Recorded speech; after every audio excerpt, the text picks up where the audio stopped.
Why Erik Ten Hag should continue with the 4-4-2 diamond. Yes, Man United lost 3-1 against Brighton, but I think there was enough in the game that makes me feel this could be a really good system going forward. Today we're going to explain that. We're also going to look at some tweaks because I tell you what, defensively United were opened up a number of times. If this system is to be used, United need to change some structure in a defensive sense. Before we dive into today's video, just a note, this is the last Premier League review on the Clips channel. If you've not heard, we're moving everything over to the Statman Dave channel. So you'll be getting your previews on Friday at 3 o'clock. You're getting your reviews on Monday, Tuesday, your main animated video on Wednesday, a little extra topic video on Thursday. So you guys have now got 5 brilliant Statman Dave pieces of content in one place. Again, guys, thanks for supporting the channel. And we'll be back very, very soon with some exciting things in the future.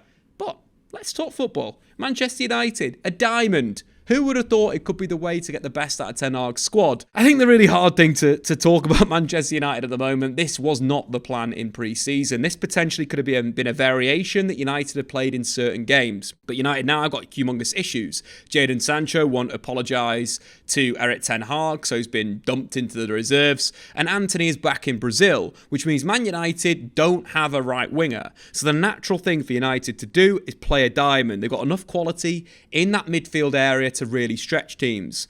Let's take a look at a number of things that United did well against Brighton. I think number one, they got their fullbacks nice and high and became wingbacks in the attacking area, Diogo Dalot and Sergio Reguilón, creating 2v1s, but also getting crossed into the box. Number two, from an attacking sense, we frequently saw Van Hecke isolated 1v1 with Marcus Rashford. We're not talking about a traditional winger getting isolated with a fullback. We're talking about Marcus Rashford getting isolated with a centre-half. These are situations that if United create these regularly in games, they will score goals.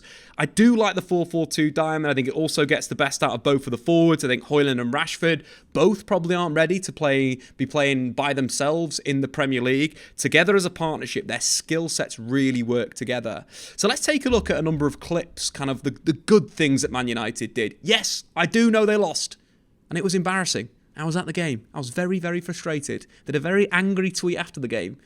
But going back, slowing yourself down, doing a little bit of analysis, and it is not as bad, as the first time that I watched it. So in terms of the diamond structure, of course, Manchester United defensively need to work a little bit harder and better off the ball. In this instance, in this clip, I want Scott McTominay to be far more closer to Adam Lallana. I want him to be on the back. I want Bruno Fernandes to be goal side as the far side striker he is at the moment in this move. But United do force Brighton into losing the ball. There is good pressure from Bruno Fernandes from the blind side on Dahoud. But United's shape at this moment is really compact. This is what United need to do more, is have this compactness when defending thirds of the pitch. They need to squeeze over and bunch together. Anyway, talking about offensive play at the moment, Dave, we'll talk about the defensive side in a second. So the ball gets played from Dahoud into the feet of Adam Lallana, takes a very poor first touch. Casemiro steps in, wins the ball. Højlund recycles with Rashford, and Casemiro is back in possession. The big benefit of playing a diamond is you can really throw your wing-backs high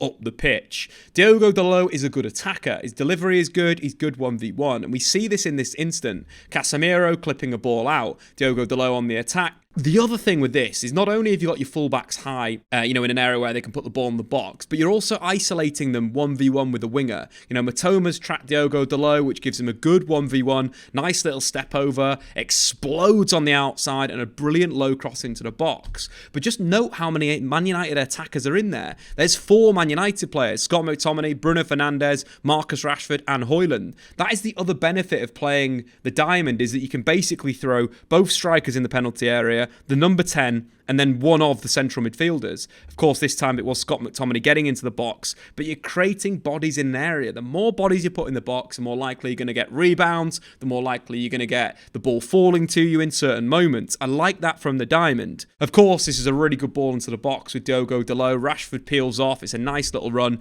but his finish is reasonably poor, straight into the Brighton defender in the chest. But I like the move. It was a good move. It's a good use of wing-backs in the final third to create. And now with Wan-bissaka injured, it's going to have to be Diogo Dalot at right back and Sergio Reguilon at left back. Both are more sort of like classic wing backs in the final third. They're going to get the ball wide and cross from those positions, which is not bad when you've got 4 bodies into the box.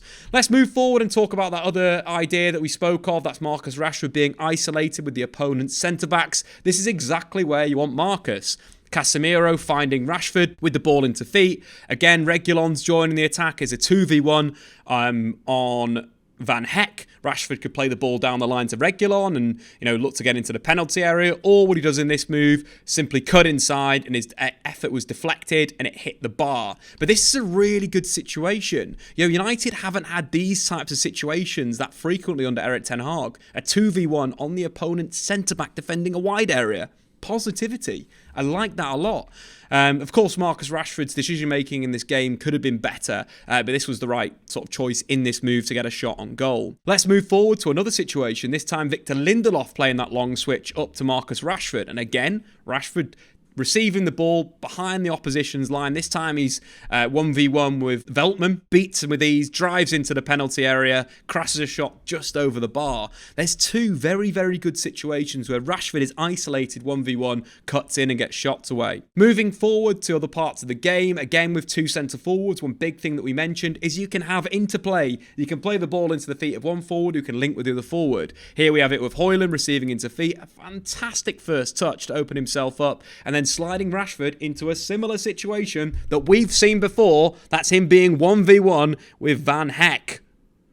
There's starting to be some trends here that I really like. And again, United conceded 3 goals.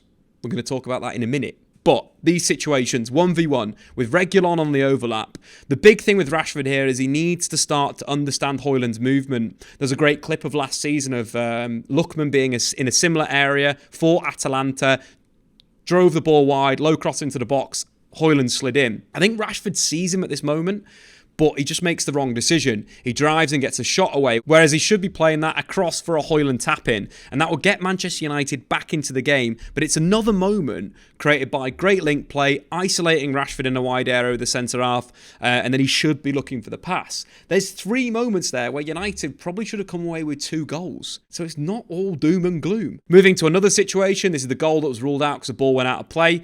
But a brilliant pass to Scott McTominay, who at this point in the game was playing number 10. Bruno Fernandes in a 4-4-2 diamond has to play deep. We've seen this so many times. He's so much better when the game is ahead of him. He's not very good at receiving to feet in that number 10 area. Having him in central midfield is vital. Surprise, surprise, United scored a goal when he was not playing in attacking midfield. What you want from that second striker is you want energy, you want goal scoring, you want pressure. It's something that Scott McTominay could do, something that Hannibal Mejbri could do, and something that Mason Mount very much could do. But Scott McTominay carries into the opponent's half. Look at this situation. This is a great tactical situation. McTominay carrying 2 runners ahead of him with 2 centre-backs. You're going like man for man on the centre-backs. This is a great opportunity for United. Ball goes to Rashford. McTominay continues his run. Again, he can go inside, can go outside on Van Hecke. Drives to the byline. Stops Van Hecke in his tracks with a lovely little bit of skill. Then feints. And the ball slightly goes out of play. In fact, just as a little note to everyone, I was at the ground, in the ground, watching the game. I got the video on my phone faster than the VAR decision was made. I saw the ball was out before they'd VAR'd it in the ground. What is going on? But anyway, ball goes out. Good low cross from Rashford. Nice turn from Højlund. Little poke finish. Should have been his first goal for Manchester United.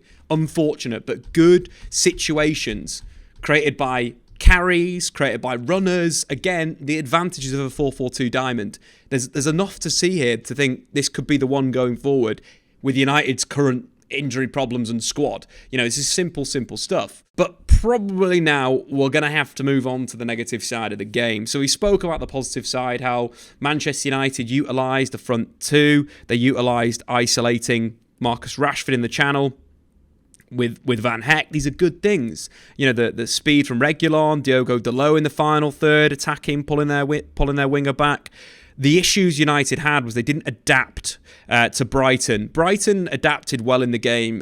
One of the things that De Zerbi changed after the first goal was his centre-backs were a lot wider. You can see him giving instruction to Lewis Dunk to be wider. This is a moment where actually the centre-backs were quite wide in build-up, and it's something that caused United a bit of issue. I think from a pressing structural perspective, I'd like to see a number of different things. Number one, you need your centre-back up on that centre-forward when you're playing Brighton. You cannot allow them free possession in these areas, when playing in that mid-third. Number two, Scott McTominay should be a lot more aggressive on Dahoud.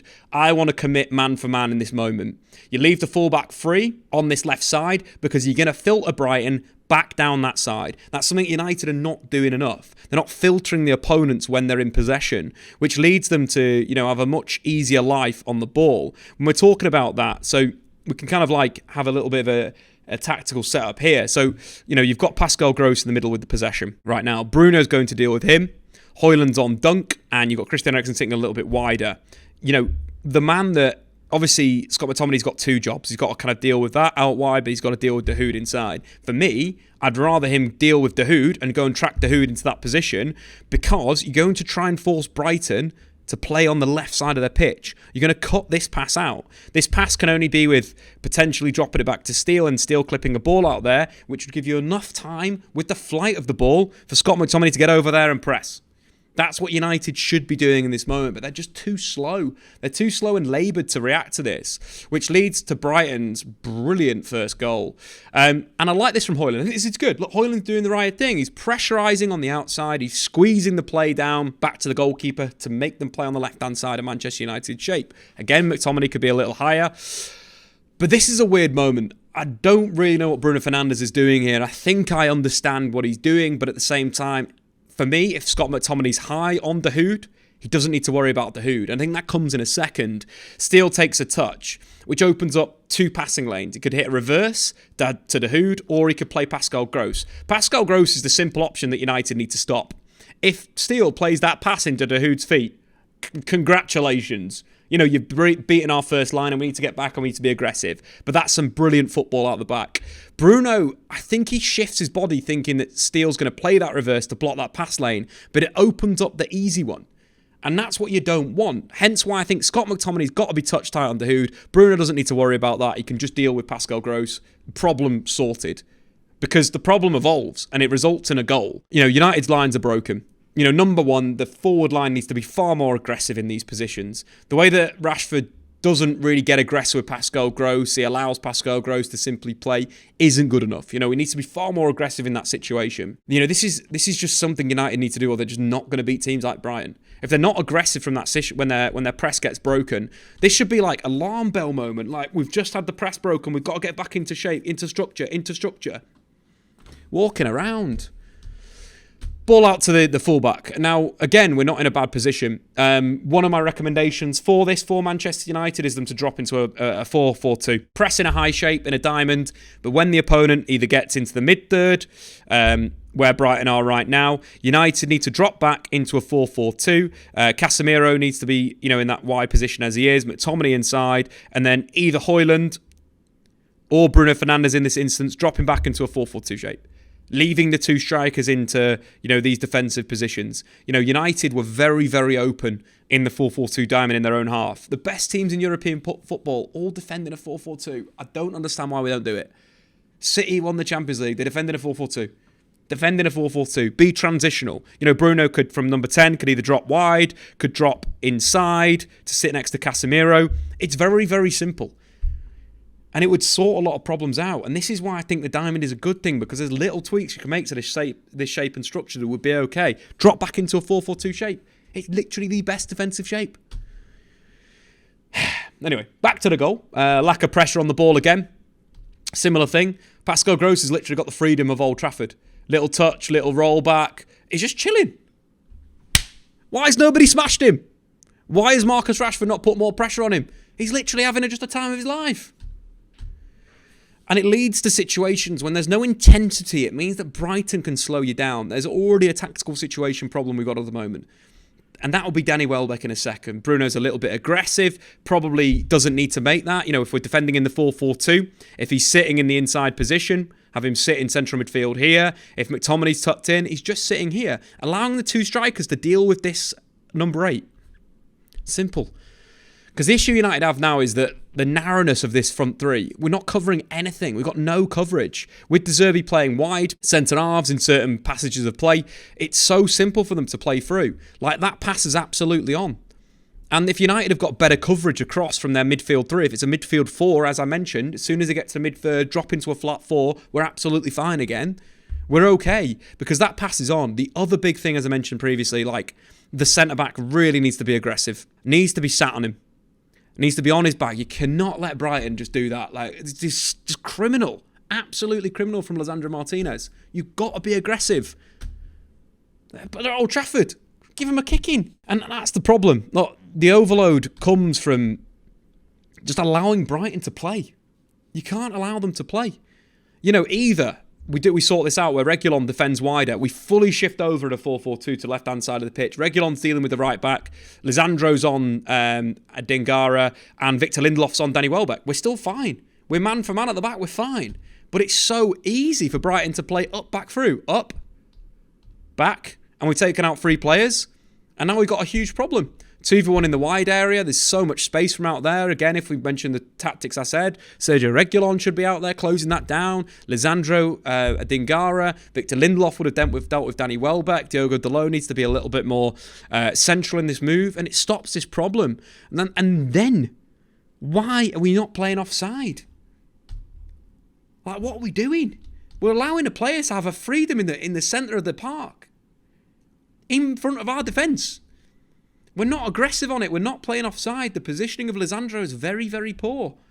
You know, if he's touched tight on that pass, he could stop it. And then Dingara's offside. Or you win the ball back. And then you don't in a position where it's a 2v1 on a fullback. And from now, like, we're still okay. Casemiro just completely loses Danny Welbeck. Adam Lallana's run to the near post is very, very good. Victor Lindelof gets pulled off. The step over is very, very nice and it's a good finish. But it's so avoidable. There's so many times where this goal could be avoidable. And it starts from a lack of intensity from the forwards in this position. A lack of intensity from Lisandro or Victor Lindelof being aggressive on Danny Welbeck dropping off the line. And then just a lack of tracking in that. It's schoolboy stuff. Erik Ten Hag's taken pelters for this game. And I tell you what, basic stuff. You know, we talk about dropping into that 4-4-2 and changing in the mid-block. Being a better defensive team. You know, blocking the... It's so easy to find that pass from Paul to Van Hecken to Danny Welbeck. If we've dropped into that 4, we're covering more space. There's things I really like about the diamond. There really is. I think there's enough with the diamond for it to work. But defensively, it needs to be fixed. Players need to work far harder. You know, this... In a way, there's... Players really need to start stepping up in these moments. They really do, because it's just not good enough for Manchester United to defend like that. It's really not. And that is without talking about anything else. The squad that's been built in comparison to Manchester United, you know, we look at the forward line of Brighton. Ferguson, João Pedro, Enciso, Ansu Fati's just joined. Man United literally have Højlund to play as a 9. That's it. Like, what's happened? And like, when you look at Brighton starting 11, 16 million it cost. 16 million. They paid 6.9 million for a Dingara. That's the most expensive. 4 free transfers. United just aren't doing this. Signing someone from Chelsea youth product. Chelsea's academy is great. Youth players, Livramento, Lamptey, they make great fullbacks. You're looking at a player from Ajax who is a very, very good ball player. Pascal Gross, a great journeyman in the Bundesliga, creates chances, there's just so much here that United aren't doing right now. And the squad is worse than Brighton's. It is by a mile. And how have we got here? I do not know. I do know. The owners and the director of football, I don't know. That's the world we live in, guys. But anyway, I've been Statman Dave. This is the last Premier League review on the Statman Dave Clips channel. We'll be going over to the main channel from next week. And also part 2 will go on to the main channel on Tuesday. So make sure you get involved with that. Anyway, got to move on from Manchester United. It's just too frustrating. And Viva, Hannibal Mejbri. Start him. Why not? At least he runs around and aggressive and scores bangers. I've been Statman Dave. See you later.